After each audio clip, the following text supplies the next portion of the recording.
అందరికీ నమస్కారం అండి.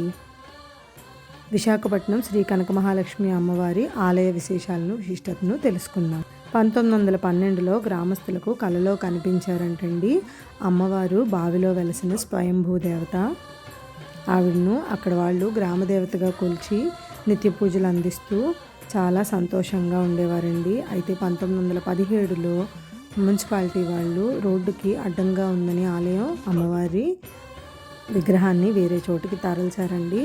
అయితే దాని తర్వాత ప్లేగు వ్యాధి వచ్చి చాలామంది చనిపోవడంతో ఇదంతా అమ్మవారిని కదల్చడం వల్లే అని భావించి మళ్ళీ యథాస్థానం అమ్మవారిని ఎక్కడి నుంచి అయితే కదిపారో అక్కడే ప్రతిష్ఠించారండి.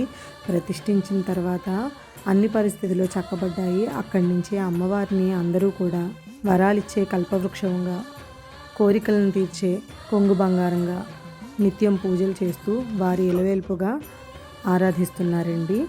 మార్గశిర మాసం లక్ష్మీవారం నాడైతే అమ్మవారికి విశేష పూజలు జరుగుతాయండి ఏటా. అంతేకాదు మార్గశిర మాసం మొత్తం కూడా అమ్మవారిని వేరే వేరే అలంకరణలతో చాలా అత్యద్భుతంగా తయారు చేస్తారు. ఈసారి మీరు మీ కుటుంబంతో విశాఖపట్నం ఎప్పుడైనా వెళితే కనుక తప్పకుండా అమ్మవారిని దర్శించుకొని ధన్యులు కండి. నమస్తే.